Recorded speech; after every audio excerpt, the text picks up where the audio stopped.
안녕하세요. 네, 반갑습니다.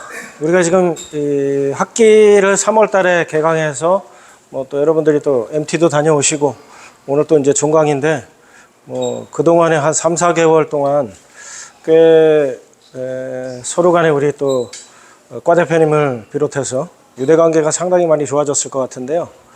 그 프랑스 인사법에 보면 비즈라는 인사법이 있어요. 그게 이제 혹시 비즈 인사법 알고 계시나요? 다 보셨을 거예요.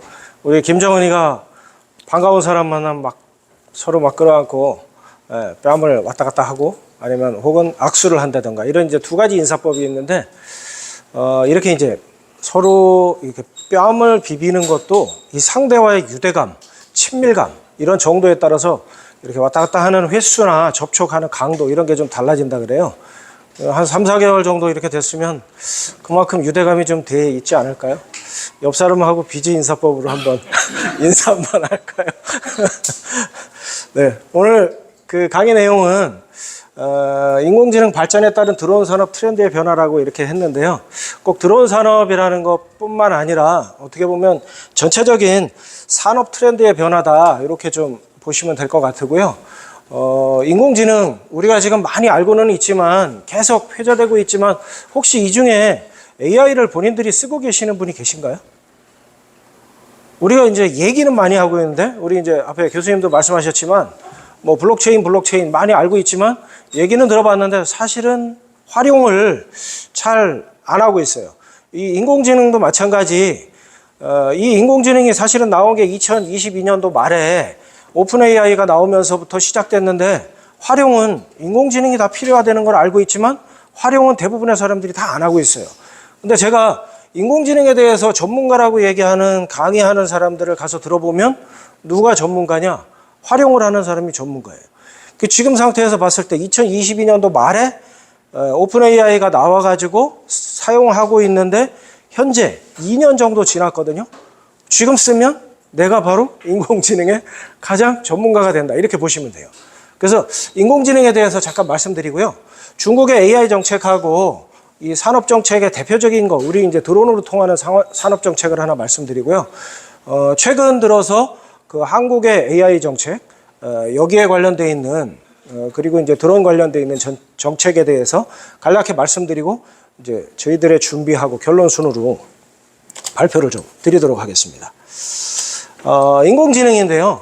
여기 보면 사실은 어떤 사물이나 현상을 받아들이고 생각하는 능력이라고 되어 있어요. 이게 사실은 사람이 하는 능력이잖아요. 근데 이걸 컴퓨터가 하고 기계가 하면 그게 이제 인공지능이 되는 거예요. 어떤 사람들은 이 인공지능 혹은 지능에 대한 정의가 정확하게 내려져 있지 않다고 얘기를 하는데 이게 일반적으로 얘기하는 생각하고 받아들이는 이런 이제 그런 정도로의 차이를 인공지능이라고 하는데 우리가 이제 기계학습 아니면 딥러닝 이런 얘기들을 참 많이 하는데요. 이게 근본적으로는 사실은 뇌가 하는 역할을 어떻게 수행하느냐를 보고서 그걸 따라서 기계에 적용시킨 게 바로 인공지능이에요. 여기 보시면 이 뇌 구조를 보면 사실은 인체 몸무게의 2%밖에 안 되는데 에너지 소비율은 20%를 소비를 해요. 그러면 사람이 생존하는 기관에 있어서의 뇌는 상당히 불필요한 기관이에요. 이건 생존을 저해하는 기관인 거거든요. 그러면 뇌가 사람이 생존하기 위해서 그러면 뇌는 어떻게 해야지만 이 생존을 할 수 있는 가장 확률을 높일 것이냐라는 부분을 뇌가 효율적으로 움직이기 위해서 노력을 했어요. 우리가 공부를 막 엄청 하다 보면 아무것도 안 하고 공부만 했는데 금방 머리가 뜨거워지고 금방 배가 고프잖아요. 그죠?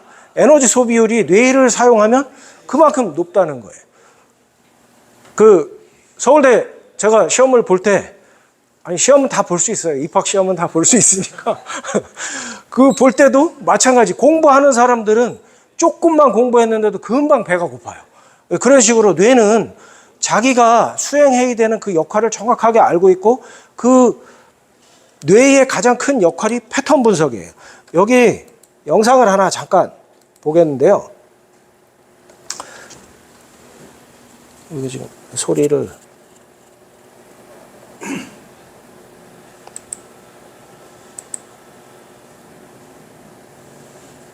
이 사운드가 지금 안 커지는데. 자, 어떻든 지금 이 영상에서 보신 거에서 뭘 보고 느끼셨죠? 계단이 일정한 높이로다가 딱 만들어져 있어요. 그러면 뇌는 그 계단을 사람들이 올라가면 똑같은 형태로 돼 있으면 패턴을 딱 파악해요. 아, 요 정도 움직이면 더 이상 다리 움직이는 거에 대한 명령어를 내리거든요. 요만큼 높이로 다리를 움직여라 라고 명령을 딱 내렸어요. 그러고 나면 그 이후에는 뇌는 더 이상 일을 하지 않습니다. 그러면 옆 사람하고 가면서 스마트폰을 보면서도 얘기할 수 있는 거고, 우리가 다른 거를 하면서도 계속 다리는 일정한 높이로 움직여져요. 그죠?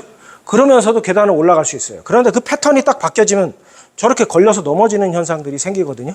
그래서 뇌는 패턴 분석을 딱 하고 나면 더 이상의 일을 하지 않는다. 에너지 소비를 최소로 줄이기 위해서. 우리가 이렇게 보면서 저런 형태로 만들어져 있는 것들은 다 인간공학이 전혀 적용되지 않은, 말 그대로 그 막노동하는 사람들이 그냥 대충 만들어진 것이다라고 이렇게 볼 수가 있어요. 여러분들이 앉아있는 이 책상 의자 하나도 마찬가지. 다 인간공학이 적용이 된 거거든요. 이게 적용이 되지 않고 만들어지는 것들은 사실은 대부분 다 저가 제품들이에요. 이렇게 보시면 돼요.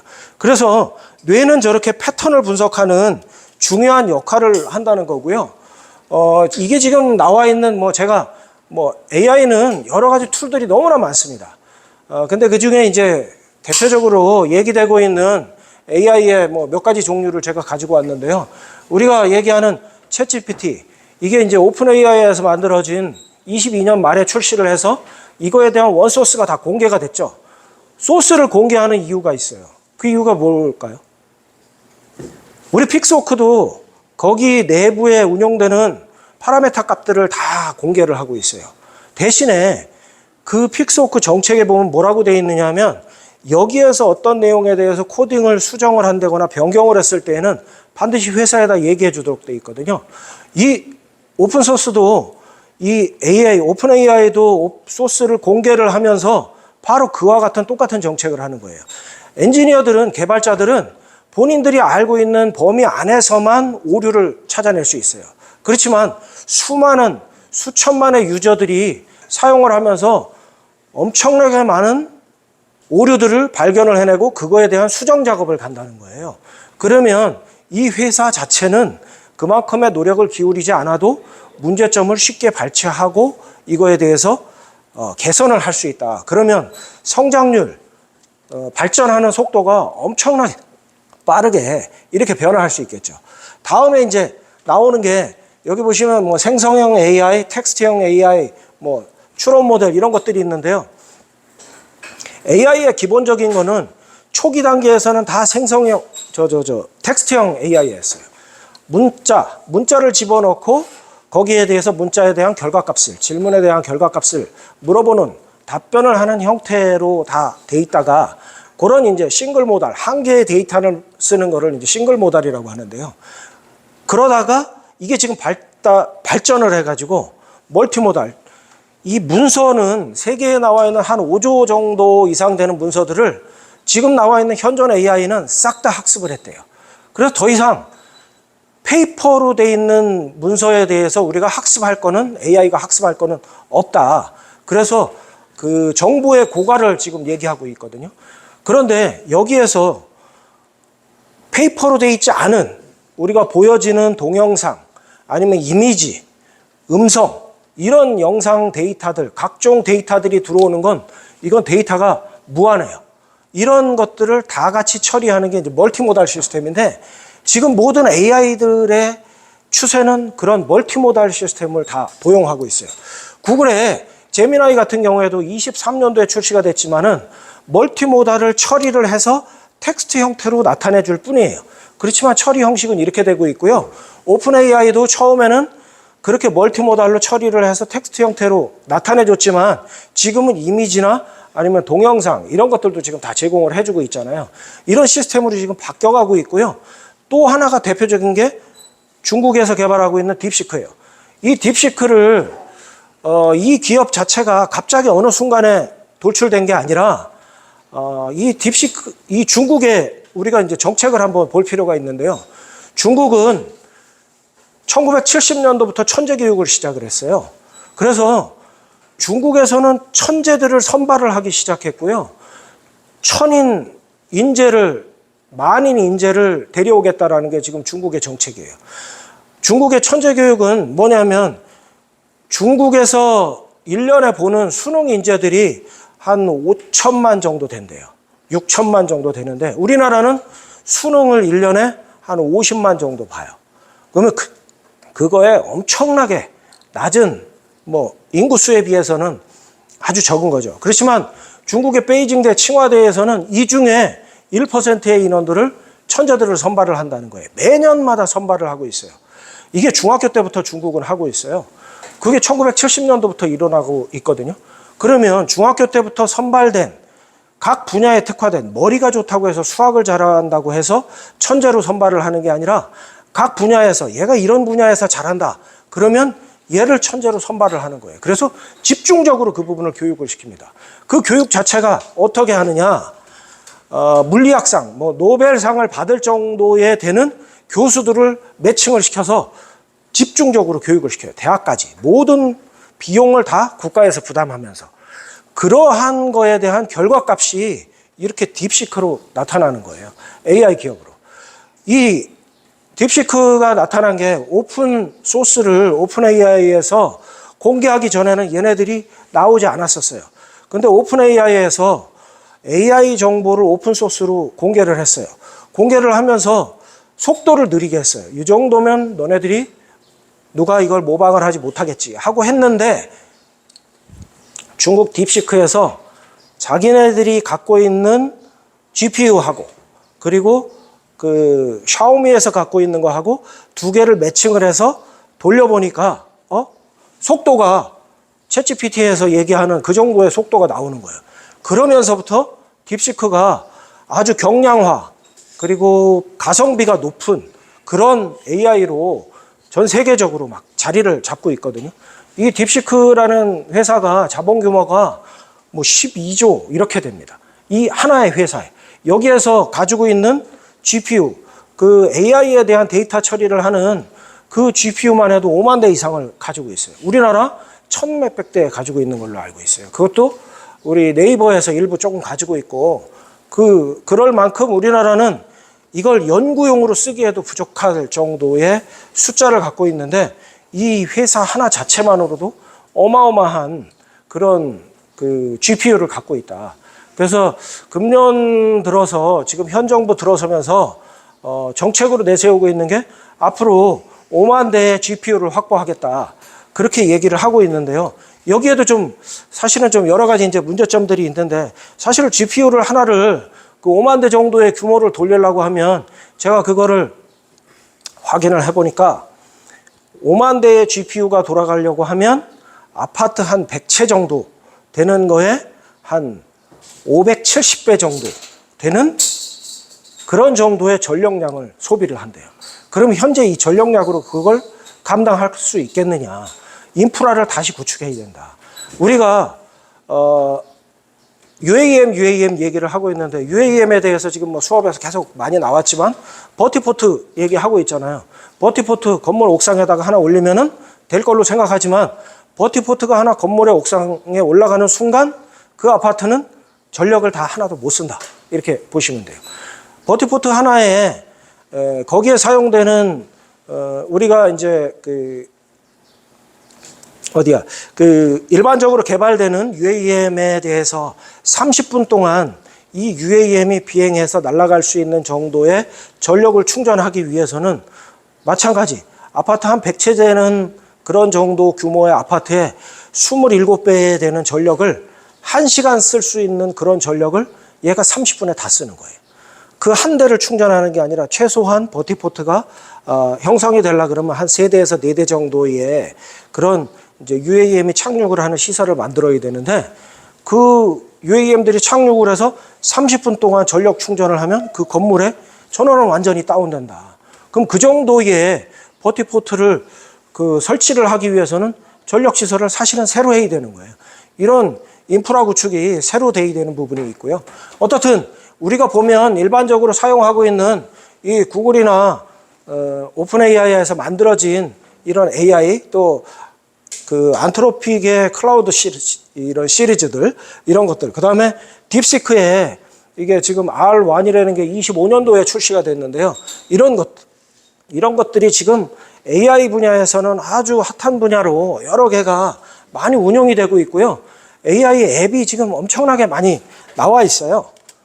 제가 뭐 그거 요 다음 장에서 보여드리겠지만은, 그래서 제가 미국에서 보면, 미국은 코로나 이후에는 AI 이런 그 개발자들, 코딩이나 이런 엔지니어들의 소요가 엄청나게 증가를 했고요.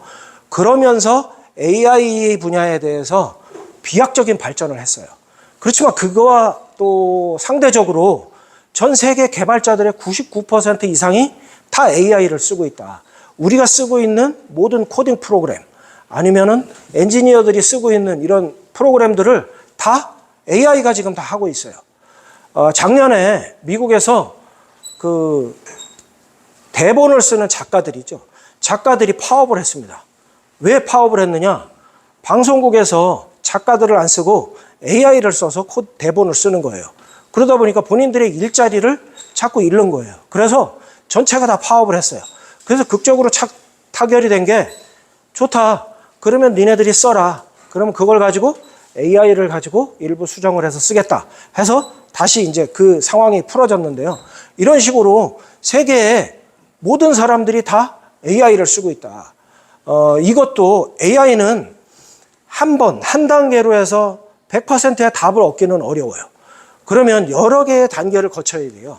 그 단계를 하나를 거치고 여기에 대해 좀 더 좀 실질적인 궁금한 부분을 다시 물어보고 또 물어보고, 그래서 3번에서 5번 정도의 단계를 거치면 완전한 내가 얻고자 하는 그런 답을 얻을 수가 있어요. 이런 부분들이 있는데, 어떻든 그런 그 코로나 시기에 어마어마한 소요의 엔지니어들이 있다가 그 AI가 개발이 되고 이러면서 30만 정도 되는 인원들의 엔지니어들이 실직을 했고요. 금년 초에도 구글에서는 한 5천 명 정도의 엔지니어들이 다 실직을 당했대요. 그러면 우리가 지금 뭐 이거는 저의 생각이지만 코딩을 배울 것이냐, AI를 배울 것이냐. 뭐 코딩을 당연히 해야지만 되는 거 아니냐라고 생각할 수 있지만, 저는 이렇게 생각해요. AI를 배워라. AI를 배우면 말씀드렸듯이 활용하는 사람이 지금 단계에선 2년뿐이 안 됐다. 그래서 그 사람이 AI의 전문가가 되는 거다. AI를 코딩을 해서 만드는 엔지니어들은 별도의 영역인 거예요. 그 사람들은 만들고, 지금 우리가 할 수 있는 부분은 AI를 어떻게 가장 실질적으로 활용할 수 있는가, 그 부분을 학습하고 그 부분을 특화시키면 내가 AI의 전문가가 되는 거고, 이 분야에 있어서 가장 전문가가 된다. 엔비디아의 젠슨 왕이 AI가 직업을 뺏어가는 게 아니라 AI를 활용하는 사람이 직업을 뺏어간다, 이렇게 얘기를 했어요. 우리가 이런 얘기들을 참 많이 해요. AI가 나오면서 직업의 뭐 90% 이상이 10년 안에 없어진다, 이런 얘기들을 많이 하는데, 그것이 없어지는 만큼 새로운 직업들이 생성이 되게 돼 있거든요. 그런데 말씀드린 대로 활용을 하는 사람들은 여기에서 제외가 될 수 있다, 이런 부분들을 말씀드리고요. 요거는 제가 이제 뭐 그 사례를 하나 몇 개의 이제 툴을 써가지고 뭐 이런 앱들이 상당히 많아요. 그래서 뭐 만델라가 포기한 결혼의 진실, 결혼이 얼마나 빡센 거냐 하면 어쩌고 저쩌고, 자 이렇게 돼 있어요. 그래서 그렇게 몇십 년, 40도가 넘는 남아공에서도 27년간 감옥 생활을 하고 나왔지만 나와서 6개월 만에 부인하고 이혼했대요. 그만큼 결혼 생활이 얼마나 힘든지 아느냐라는 부분이 이런 게 있는데요. 이걸 가지고, 여기 지금 스피커가 되나요?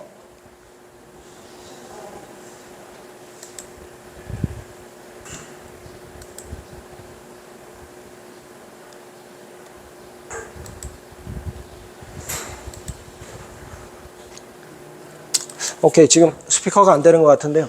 자, 이걸 가지고 수노라는 프로그램을 돌리면은요, 얘가 여기 있는 내용을 각색을 해가지고 작사, 작곡을 다 해줘요.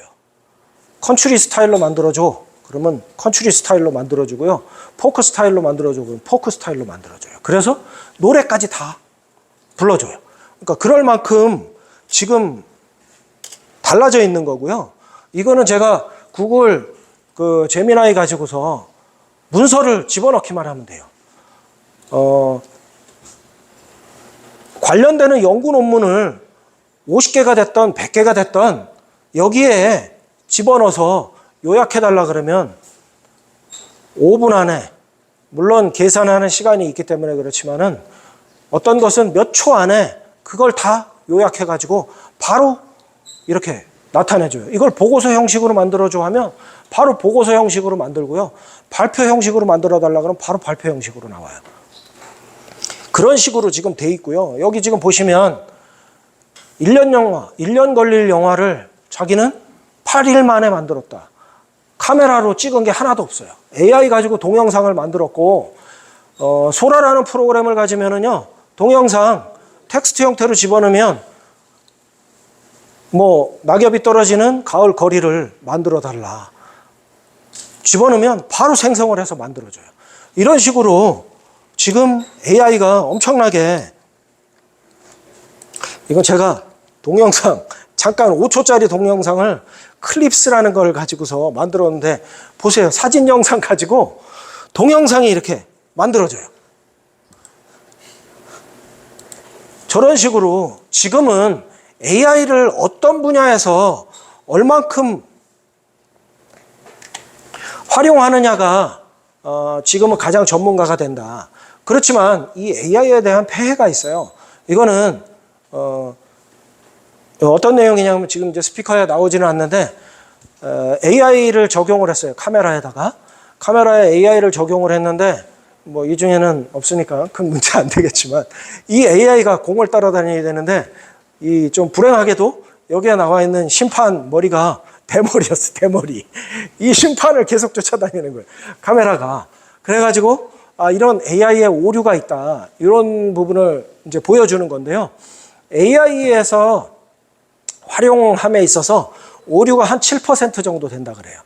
AI는 거짓말을 못합니다. 그래가지고 본인들이 입력값을 집어넣으면 거기에 대해서 자기가 알고 있는 기계학습을 통해서 학습되어 있는 내용들 중에서 가장 그럴듯한 내용들을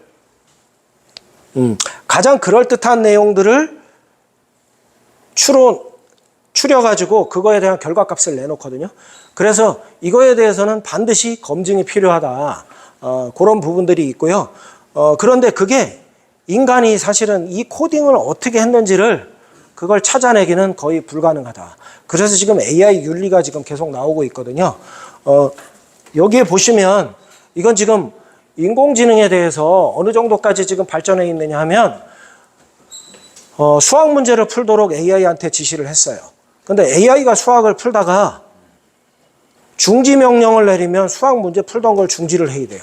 그런데 AI가 중지 명령을 내리니까 그걸 딱 듣고 입력을 받고 나서 자기가 코딩 값을 바꾼 거예요. 그래서 그 중지 명령에 대한 코딩을 바꿔버려요. 그리고 자기가 끝까지 계속 계산을 하는 거예요. 이런 게 전쟁에서도 오폭 사례가 지금 많이 나오거든요. 테스트하는 도중에 공격 명령을 중지를 했는데 자기가 스스로 판단해서 코딩 값을 바꿔가지고 그대로 계속적으로 공격을 하는 거예요. 그러니까 인간의 말을 듣지 않는 수준까지 지금 올라와 있다라는 거예요. 그만큼 AI가 올라와 있는 거고요. 우리가 지금 이제 드론이나 UAM 얘기를 하는데요. 앞으로는 이건 지금 단적인 예를 들고 있지만은 모바일 서비스로 하나를 예약을 하게 되면 UAM과 지상에 있는 모든 교통수단이 하나의 서비스로 연결이 돼서 전체가 다 내가 도착하는 시간에 맞춰서 지상에 있는 교통수단까지 오게 된다라는 게 지금 이제 그려지고 있는 지금 공항공사라든가 이런 데에서 지금 추진하고 있는 지금 교통 시스템에 대한 통합 교통 시스템이거든요. 그러면 나의 핸드폰 안에도 AI가 다 들어가 있어요. 구글에서는 이 AI에 대한 지금 이제 문제점이 AI는 데이터가 한번 올라가면 지울 수가 없어요. 이게 클라우드에 올라가기 때문에 클라우드에 올라와 있는 이 데이터는 결국에는 자기가 학습으로 활용을 하고 결과값으로 도출을 해주기도 해요. 그래서 나에 대한 정보를 올리면 그 클라우드에 올라가기 때문에 이게 다 활용이 된다는 거예요. 그래서 구글, 우리가 아이폰 얘기를 하는데 아이폰은 그걸 클라우드에 안 올리고 내 스마트폰 안에서 보안성을 강화해서 여기서 돌리겠다라는 게 아이폰에서의 그런 이제 목표거든요. 이런 부분으로 지금 활용이 되고 있는데 이게 디바이스, 온 디바이스 AI, 즉 내 핸드폰 안에 AI가 들어가는 순간 모든 데이터들을 이 안에서 다 처리하고 검색할 수 있어요. 이걸 예를 들어서 미국에서 내 친구가 오늘 5시 비행기를 타고 한국에 귀국하는데 몇 시에 오느냐라고 AI한테 질문을 하면 내 핸드폰 안에 에이전트 AI가 있어요. 이거 서로 각 기업체들 다 들어가서 확인을 해가지고 이 비행기는 인천공항에 몇 시에 도착을 하고 몇 번 게이트를 통해서 들어올 예정이야. 스케줄은 이렇게 되고 몇 분 딜레이가 된다라는 부분을 AI가 다 얘기를 해준다는 거예요. 오픈 AI에서 얘기하는 AI 개발 단계는 이렇게 5개로 얘기를 하는데요. 텍스트형, 그 다음에 생성형 AI, 그 다음에 에이전트, 혁신가, 기업형 AI 이렇게 돼 있는데요. 지금 현재 수준은 에이전트 정도의 수준에 거의 근접해 있다 이렇게 얘기를 하고 있어요. 이 에이전트 정도 수준의 AI라는 것은 에이전트는 말 그대로 우리가 여행사를 통해서 해외여행을 갈 때 대리인들, 여행사 가이드들이 모든 걸 다 프로그램을 다 계획을 해주잖아요. 마찬가지 AI에서도 그걸 계획해주는 AI가 있고 그걸 혼자서 다 처리할 수 있다. 즉 내 컴퓨터 안에 에이전트형 AI가 깔려지면 메일 온 거 분석해가지고 각 지점별로 매출 총액이 어딘지 그리고 그중에 가장 매출 높은 매출을 기록한 지점이 어딘지 최저의 지점이 어딘지 그거에 대한 성향 분석해주고 문제점이 무엇인지 분석해줘 하면 다 분석을 해서 도표로 만들어주고 결과값을 만들어준다는 거예요. 그게 에이전트형 AI예요. 이 에이전트형 AI가 지금은 어떻게 발전하고 있느냐, 말 그대로 에이전트하고 둘이 협업을 합니다. 협업을 해서 내가 모르는 것을 제가 저 에이전트한테 물어봐가지고 그거에 대한 결과값을 도출을 해서 결과를 내놓는 이런 정도의 수준으로 지금 발전을 했고요. 구글에서 오픈 AI에서 개발한 에이전트형 AI를 구글에서 본인들이 쓰겠다고 했어요. 그러면 그게 어떻게 보면 국제적인 표준이 되는 거예요. 표준이 되는 거고 전 세계는 그걸 따라갈 수밖에 없다. 그래서 이런 분야에 있어서 선점을 하는 게 왜 중요한지에 대해서 이렇게 얘기하는 분야가 바로 이렇게 돼 있고요. 그러면 AI에 있어서 AI에만 개발하면 되는데 왜 우리가 휴머노이드 로봇을 자꾸 개발을 하려고 이렇게 혈안이 돼 있느냐. AI는 말 그대로 실체가 없잖아요. 그죠? 뭔가에 대한 액션을 취할 수가 없어요. 근데 그 액션을 실질적으로 취할 수 있는 거는 바로 이런 휴머노이드 로봇. 이게 인간을 닮지 않더라도 어떻든 로봇 형태로 이걸 뭔가를 현실에서 실행을 할 수 있는 주체가 있어야 된다.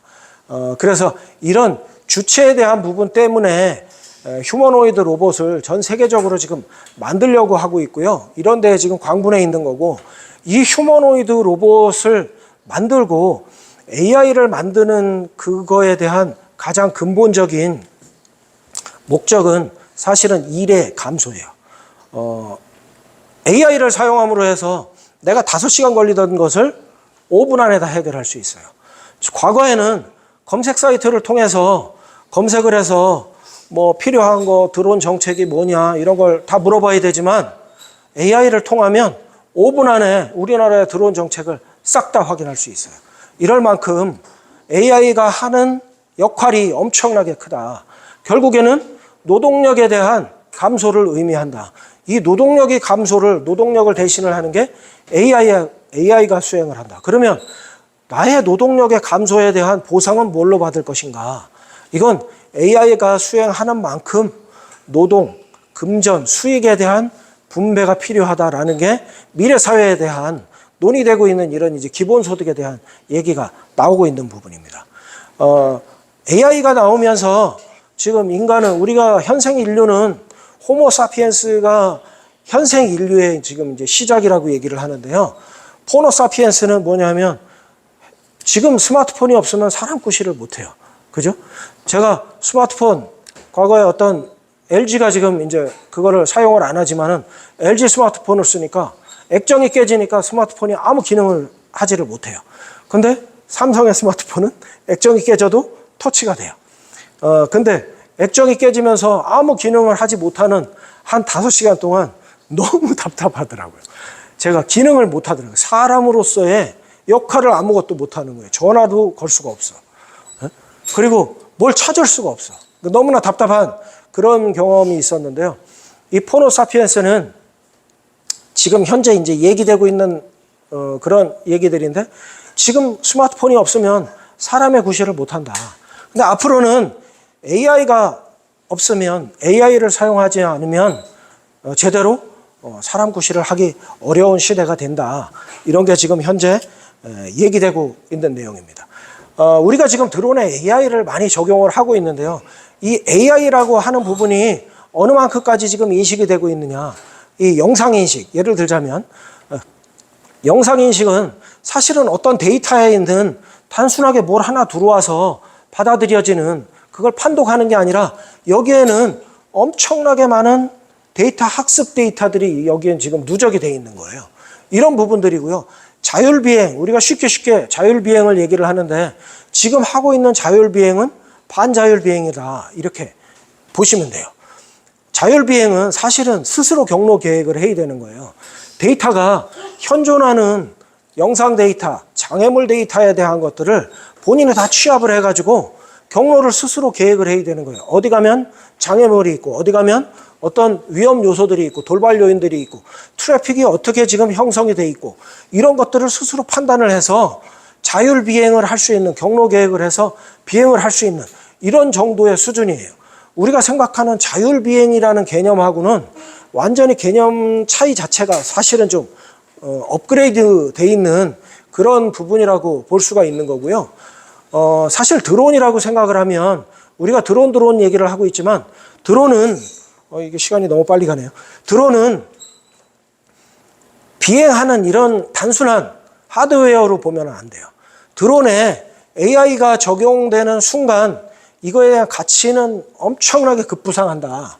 여기에 보시면 우크라이나 전을 지금 통해서 드론이 가서 러시아 폭격기를 공격하는 이런 것들이 많이 나와 있는데요. 여기에 AI가 적용되는 순간, 우리나라에서 지난번에 그 플랫폼에 AI를 적용을 한 드론이 플랫폼에 들어가서 감시 정찰 시스템으로 운영이 되는 거예요. 학교에서 보안 시스템으로. 일정 시간 되면 자기가 움직여요. 센서를 다 주변에 달아놓고 센서에 무언가가 감지가 되면 드론이 스테이션에서 이륙을 해서 순찰을 자기가 쭉 합니다. 그럼 그거에 대해서 데이터를 쭉 받아요. 데이터를 받아보니까 웬 사람이 여기서 나타나고 있어. 그럼 그게 바로 중앙통제실로 전달이 돼가지고 중앙통제실에서 분석을 해보니까 불순 세력이 들어와 있어요. 그럼 그거에 대해서 보안 시스템을 가동을 하는 이런 것들이 우리나라에서 개발이 돼가지고 들어가 있고요. 이거에 대한 개체값에 대한 수많은 그 학습이 돼 있는 거죠. 이런 것들이 AI를 드론에 적용을 해서 일어나는 부가가치인 거고요. 이렇게 드론에 AI를 적용을 했을 때는 엄청나게 부가가치가 급격하게 상승을 한다. 그러면 드론의 어떤 분야에서 가장 큰 이런 부가가치를 보일 것이냐. 이게 한국과학기술정보연구원에서 25년 6월 달에 발표를 한 내용인데요. 탐사 조사 분야라 그랬어요. 우리가 지금 생각하고 있는 모든 분야는 대부분 이 분야의 범주 안에 다 들어갑니다. 탐사 조사 분야 안에 다 들어가 있고요. 이 안에서 사실은 서브로 각각 좀 가지치기를 해서 특정 분야에 좀 특화되어 있게 발달을 하고 있다. 이렇게 보시면 돼요. 그래서 우리가 주목해야 될 분야는 사실은 탐사 조사 분야다. 드론을 비행하는 거 이런 것들은 큰 문제가 안 된다. 이거 보시는 것처럼 이 과학기술정보연구원에서 기술 순위 3위를 그 무인 항공기를 활용한 탐사 기술 분야로 들어가 있는데 시간이 지금 너무 좀 많이 제가 가는 것 같은데 중국에서의 그 얘기를 하면서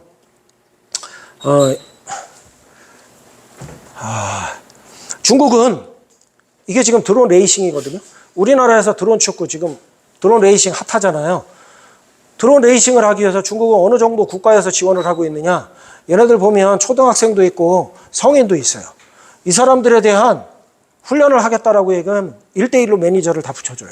그래서 이런 시설물을 국가에서 다 해줍니다. 그래서 선수가 저 드론 비행 연습할래요. 그러면 매니저가 비행체부터 시작해서 다 준비를 해놓습니다. 그럼 선수는 나가서 한번 날리고 끝나요. 그런데 우리나라는 현재 어떻게 돼 있느냐. 우리나라 드론 레이서의 1위가 우리나라예요. 김민설이라는 애인데 이 청년이에요. 걔가 드론 레이서지만 국가로부터 받는 지원금은 없어요. 이게 지금 우리나라에서 드론 레이싱 훈련하는 현실이에요. 현실. 어떻든 이런 부분이 돼 있고요. 제가 중국이 드론 산업 전략을 지금 펼치고 있는 게 사실은 2020년도부터 2023년도에 중국은 이렇게 저고도 경제로 통하는 드론으로 통하는 저고도 경제 전략을 중국은 2023년도 말에 제20기 당 중앙회의의 3차 회의에서 정부 정책으로 통과를 시켰어요. 그래서 드론이나 이런 부분 저고도에서 운영하는 이거에 대해서 핵심 주력 산업으로 중국은 육성 발전시키기 시작했어요. 이게 미국에서 얘기하는 그 기술 패권주의하고 같이 맞물려 가는 부분인데요. 여기 보시면 중국하고 미국하고는 보면 네거티브 규제 정책이에요. 금지되어 있는 거 말고는 중국은 모든 걸 다 허용을 해요. 그래서 중국의 그 만리장성에 드론을 이용을 해서 택배 산업을 지금 하고 있고요. 그 불과 1,000원 주면 드론 택배를 이용을 해서 피자를 배달시켜 먹을 수 있게 허용이 되어 있고요. UAM, 이항에서 만드는 그 UAM이 형식 증명을 금년 초에 전 세계에서 처음으로 받았죠. 그것처럼 중국은 금지되어 있는 거 아니면은 다 허용을 해준다. 우리나라에서 그와 마찬가지로 샌드박스 정책이 있는데 요거는 범위가 요만큼이 딱 정해져 있어요. 요만큼 범위 안에서 허용하는 거를 비행하는 걸 허용해 주겠다라는 거고요. 중국은 금지되어 있지 않으면 다 허용해 주겠다라는 거예요. 그러니까 벌써 범위에서 엄청나게 다른 거고요. 또 하나가 이런 그 전정 특신 정책이라고 해서 전문화되고 정밀화되고 특성화되어 있고 신규 산업에 대해서는 이런 혜택을 줘. 재정 지원, 세제 지원, 아니면 국가에서 엄청난 R&D 자금을 지원을 해줘가지고 중소기업들, 아주 기술력은 갖고 있지만 자본력이 없는 데에 대해서 그 기술력을 지속적으로 발전시킬 수 있도록 지원을 해줘요. 그 기술력을 발전시키는 이유 자체가 사실은 여기에서 보는 생태계 관점에서 접근해요. 이 생태계라는 게 엄청나게 중요한 일이거든요. 우리 생태계에서 벌이 죽으면 인류가 멸망을 한다 그랬잖아요. 그죠? 플랑크톤이 죽으면 우리가 멸망한다 그랬어요. 그 가장 밑바닥에 있는 그 생태계의 근간을 이루는 것들이 사실은 산업 세계에서는 그 중소기업들이거든요. 거기서 기술력을 갖고 있지만 큰 자본이 없어요. 그러다 보니까 이걸 못 하는데 중국 자체는 이런 생태계 관점 자체에서 접근을 하고 있고 천인정책, 만인정책을 통해 가지고 천재들을 개발을 해서 여기에 만든 천재들을 지속적으로 육성을 해서 이런 분야에 투입을 시킨다는 거예요. 그래서 이게 하루아침에 중국이 이루어진 게 아니다. 이런 거를 좀 아셨으면 좋겠고요. 이게 지금 금년도에 우리나라에 들어오면서 AI 관련되어 있는 정책이 이런 정책들이 지금 나오고 있는데요. AI 분야에 계속적으로 지금 언급이 되고 있는 게 바로 우리나라의 지금 그 AI 육성 정책이에요. 요거는 우리가 이제 잠깐 좀 검토를 해보시면 금방 알 수 있는 내용이라서 제가 시간을 너무 많이 잡아먹는 것 같아가지고 좀 그 부분은 어떻든 우리나라에서는 지금 AI 부분에서 다시 주력해서 지금 100조 원을 투자를 해서 AI를 개발을 하겠다라는 게 현 정부의 정책이고요. 제가 금년도에 이 드론 실증 사업에 대해서 여기에 이제 가서 보면서 참 안타까운 부분이 실증 사업을 하는 부분이 다 물류 배송에 집중돼 있다. 물류 배송 사실은 뭐 폄하하고 싶지는 않지만 아무것도 아닌 분야거든요. A 지점에서 B 지점으로 물건 나르겠다라는 건데 우리가 알고 있는 경로 비행을 하는 거 그 이상의 다른 건 없어요. 이걸 지금 23개소, 우리나라에서 23개소에서 하고 있거든요. 이걸 지금 이렇게까지 돈을 들여서 할 필요가 있는가 하는 생각을 제가 가지면서 어떻게 보면 이런 분야에 좀 전문가들, 공무원들은 사실은 아무것도 모르잖아요. 이런 거에 대한 좀 자문이 필요한데 좀 그런 부분이 좀 안타깝다라는 생각을 하면서 제가 AI를 활용하는 사람만이 지금 전문가가 될 수 있다고 말씀을 드렸는데요. 우리 지금 여기 이제 학우님들 중에는 대부분 다 리더나 어느 정도의 그 기업체에서의 역할 또 혹은 또 여기 수업을 끝내시고 나서 또 이제 취업을 준비하시는 분들도 계시겠지만은 우선적으로는 활용 능력을 빨리 강화하는 게 나는 이 분야에 대해서 전문가가 된다고 생각을 하고요. AI를 도입함에 따라서 그런 업무 효율성이 엄청나게 증가한다. 그래서 여기에서 오너의 입장이라 그러면 앞으로는 이 보고서 내일까지 작성해와 이런 벌써 뒤처지는 거예요. 1시간 후에 다시 토의합시다. 왜? 지금 밑에서 사용하고 있는 그 직원들은요, AI를 통해서 5분 안에 저 업무 지시에 대한 거 벌써 다 끝났어요. 그리고 메일 발송을 안 하고 있어요. 기다리고 있는 거예요. 왜? 내일까지 보고하라 그랬으니까 나머지 시간은 루즈하게 가는 거예요. 그래서 앞으로의 오너들은 AI를 내가 얼만큼 활용하고 있느냐에 따라서 업무의 스피드가 엄청나게 달라지고 기업에서의 추구하는 그 성과가 달라진다. 이런 부분을 좀 알고 있어야 된다라는 생각을 하면서요. 우리가 드론을 하면서는 무인화 시대 혹은 로봇도 마찬가지지만 무인화 시대로 발전하고 있고 로봇과 AI가 융합되는 게 앞으로의 트렌드의 변화라는 거는 명확한 거예요.